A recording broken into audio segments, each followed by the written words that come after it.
बेशक बाला साहब की सियासी विरासत उद्धव ठाकरे को मिल गई, लेकिन उनकी जायदाद का वारिस कौन होगा, ये लड़ाई अब कानून के दरवाजे तक पहुंच गई। उद्धव ठाकरे ने बाल ठाकरे की वसीयत का हवाला देते हुए खुद को संपत्ति का सबसे बड़ा वारिस बताया, जबकि बाला साहब के दूसरे बेटे जयदेव ठाकरे ने उसी वसीयत पर सवाल खड़े कर दिए हैं।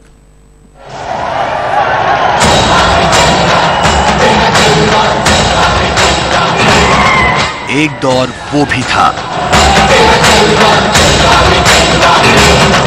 जब महाराष्ट्र के फैसले इस चौखट पर होते थे।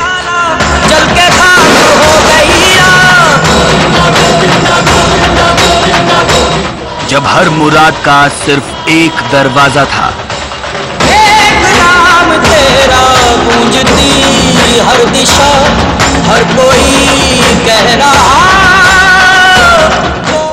जब हर हुक्म की सिर्फ एक आवाज थी, तुझ्याकडे कुठच्या घरात बसला याची पर्वा करू नकोस। तुझ्याकडे जर आत्मविश्वास विश्वास असेल, सेल्फ कॉन्फिडन्स, तर जगाच्या पाठीवर तू कुठेही जा, तुला मरण नाही। बाला साहेब ठाकरे सारे तुझसे है सरगम, तुझसे ही साकार रूप गोविंदा जीवन। महाराष्ट्र का हक बाला साहेब की सियासत थी और लाखों मराठे बाला साहेब की विरासत।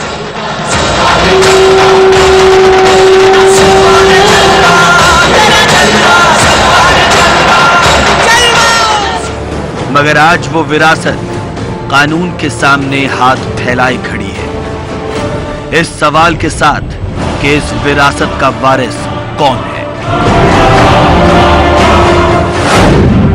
विरासत के इस जंग के दो किरदार हैं, बाला साहेब के तीसरे और सबसे छोटे बेटे उद्धव ठाकरे और दूसरे बेटे जयदेव ठाकरे।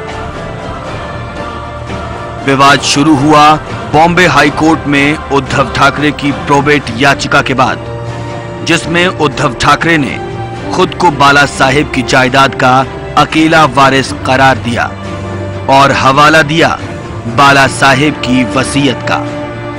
लेकिन जयदेव ठाकरे ने इस वसीयत पर ही सवाल उठा दिए।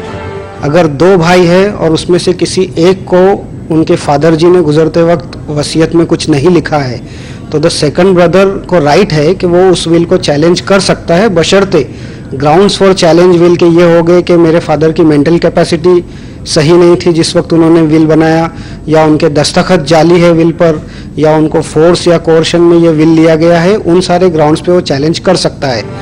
जयदेव ठाकरे कई बरस पहले ही मातोश्री छोड़कर चले गए थे, लेकिन उनका दावा है कि उनके बाला साहेब से मतभेद जरूर थे, मगर उन दोनों के बीच अक्सर बातचीत होती थी। जयदेव को इस बात पर जरा भी भरोसा नहीं है कि बाला साहेब उन्हें अपनी वसीयत से बेदखल कर सकते हैं।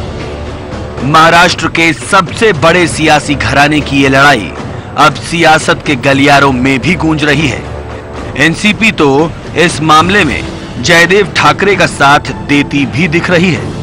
कुछ महीने पहले मैंने जयदेव जी ठाकरे जी की जाहिर तौर पे की एक मुलाकात देखी थी, सुनी थी। मैं तो पहली बार ही जयदेव जी ठाकरे को ऐसे जाहिर तौर पे वक्तव्य करते हुए देखा, तो उनको सुनते हुए देखते हुए मुझे ये लगा कि जयदेव ठाकरे के नेचर में एक बढ़िया स्पार्क है, जो ठाकरे जी के घराने का एक दरारा और उनके आवाज में बहुत बड़ी डेप्थ मुझे दिखाई दी। और उसमें ये भी मुझे दिखाई दिया कि जब कहीं अन्याय होगा तो जयदेव जी ठाकरे सहन नहीं करेंगे, उसके खिलाफ वो जरूर आवाज उठाएंगे। और अगर वो कोर्ट में इस मैटर को लेके गए होंगे तो जरूर उनके ऊपर कुछ ना कुछ अन्याय हुआ होगा, इसीलिए वो कोर्ट में गए हैं। बॉम्बे हाई कोर्ट में इस वसीयत की सुनवाई 27 जनवरी को होनी है, यानी बाला साहेब ठाकरे का असली वारिस कौन है, इसका फैसला अब अदालत में ही होगा। सोमदत्त शर्मा के साथ अशोक शुक्ला, लाइव इंडिया, मुंबई। और इसी के साथ मेट्रो इंडिया में अभी के लिए फिलहाल इतना ही। आप देखते रहिए लाइव इंडिया, खबरें लगातार जारी हैं।